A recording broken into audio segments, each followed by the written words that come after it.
Hello, my name is Victoria Antionette, and I'm an actress in Los Angeles.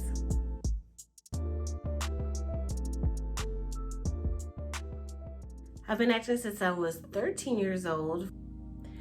I was actually on set the last day before everything shut down for the quarantine.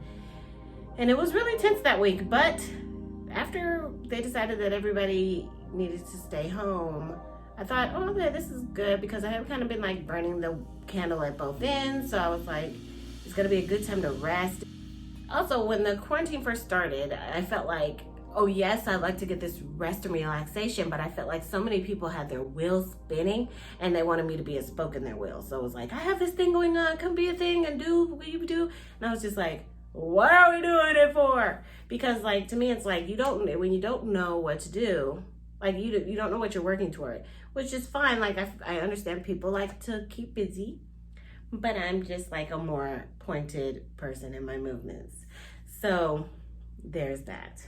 So first week or so, I just rested and it was really good and rejuvenating.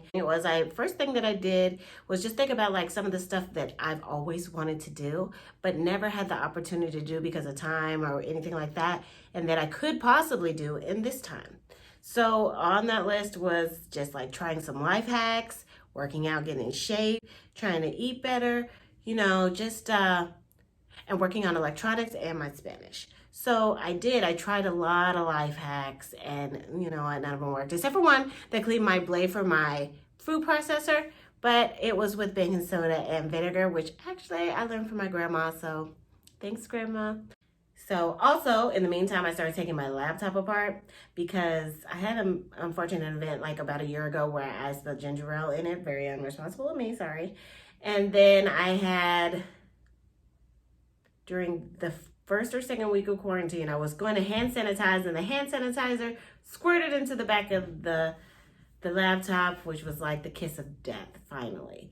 And so I took it apart. I'm very interested in taking electronics apart, not necessarily putting it back together all the time, but this one I was determined to take both ways, and I cleaned it all out, and I replaced a wire that I accidentally cut because I didn't know, I thought it was tape. Wasn't familiar. I had to order new bits because I had like a little electronics kit, and I ordered another one with new bits and made it feel like super established. But then at the same time, I need new screws because even though some of the screws I stripped, which is just a real pain in the butt with electronics, some of the screws, I don't know where they went. I thought I kept up with them, but apparently not. And I'm not the only one because you can order them online.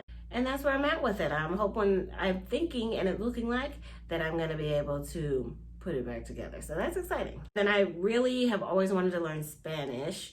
So I started really getting to my Duolingo, like doing it daily for the most part. Not every single day, but pretty much every day. Really been getting into it, going through the levels, feeling established. Yo necesito comprar 3 bolígrafos. Yo no aprendo español. Yo no aprendo español. And then like I finally built up the confidence to ask my Spanish speaking friends like to help me out with different things, or just to ask some questions I don't understand, because I never would have had the courage to do that before. I would have just been like, oh no, I'm being a burden. I'm like, nah, I had one life to live.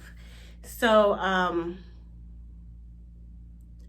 my background is that I am from a military family. My dad was in the Air Force most of my young childhood. By the time I was old enough to hit the streets, I was hitting the streets in Louisville, Kentucky. I was living in Louisville, Kentucky, and I continued to do so until I moved here to Los Angeles. And right now, during this quarantine, there's been a lot of uprise against the killing of Black people, especially Black men, by the police. And in my hometown, Louisville, Kentucky, there was a young woman named Breonna Taylor who was asleep in her bed. She was an EMT, and the police broke in at night and murdered her.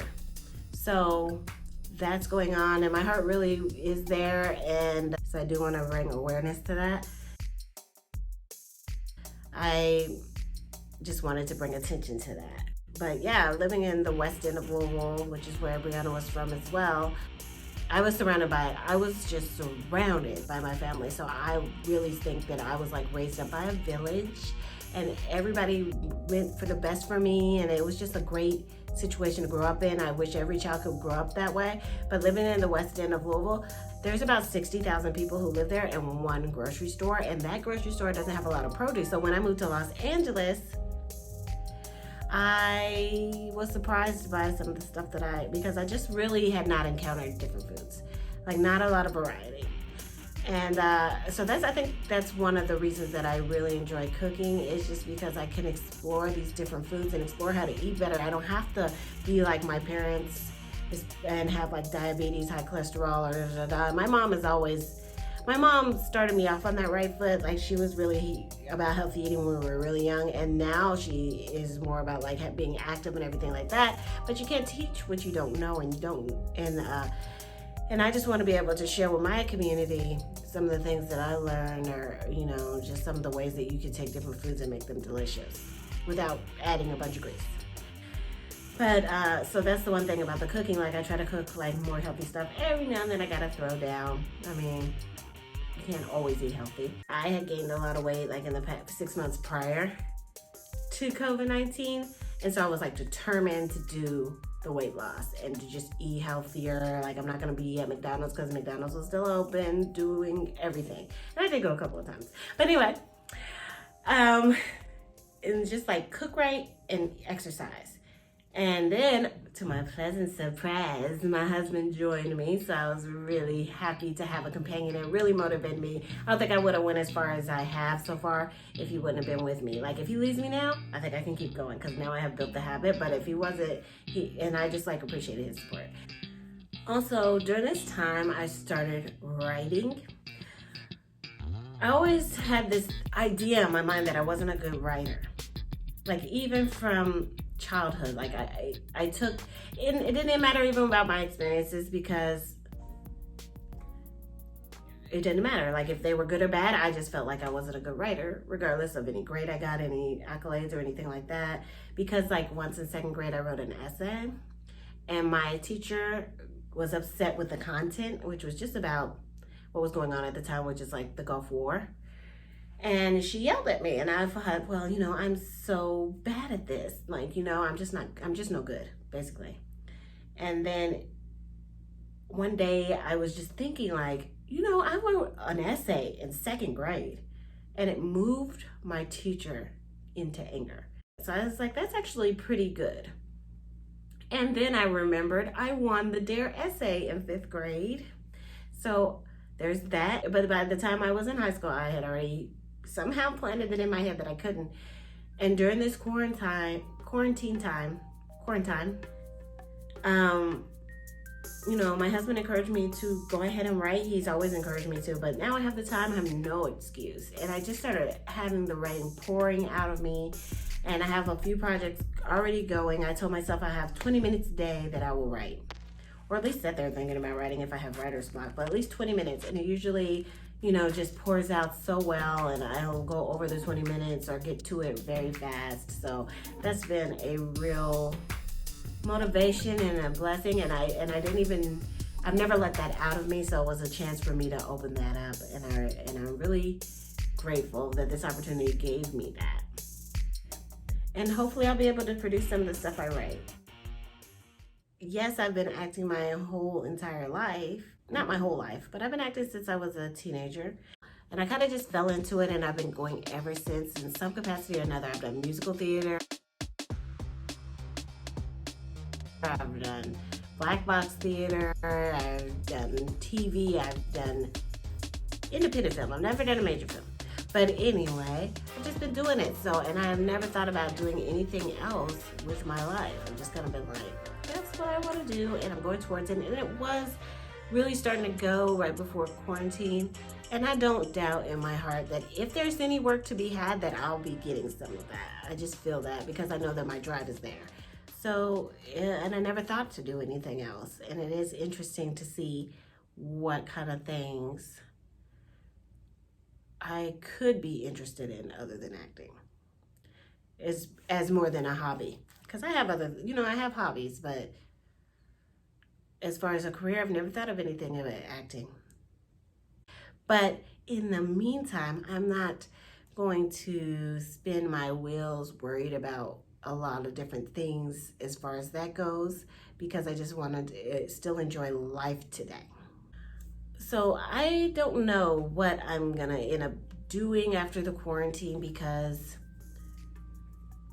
I just don't know what the world will be like after it. I feel like when things first started in March, it felt like, we'll just get through this, and then come summer, it'll be a good time. And now here we are in July, and it's not a good time, to say the least, as far as the pandemic goes.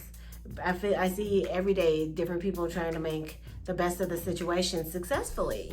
People are really not letting themselves get down, at least the ones that I know. And that's what I want to do. And I think the things that I'll hold on to from this are the putting the computers together and the Spanish. I don't know how far along I'll be in these skills. It was a great time to be like, yes, I really do like doing that. No, I actually don't like doing that. So the two things that I know that I would like to continue are learning about the hardware and computers. So I just can't see how not learning the hardware of a computer could not be beneficial. Like, it could be lucrative. Who doesn't need computers? They're not going away. I enjoy working with my hands, and it's a way for me to work with my hands doing something that is useful. Like, some things you do, like pottery, and not to call pottery out because I still love to do pottery and stuff like that, but it's just not something that can benefit the everyday man. So if I can just continue to learn, maybe I could contribute one day to technological advances, or just like to my friend next door who needs their computer fixed. Whatever it is, I will be happy to do it. I'll be starting my YouTube tutorials and just learning more and more as I go. And learning my Spanish, because I do live in California, and I just think like it's such a miss to not be able to communicate with somebody. So many people here are Spanish speakers. It doesn't really make sense to me, for me, not to be able to communicate with my community because of a language barrier.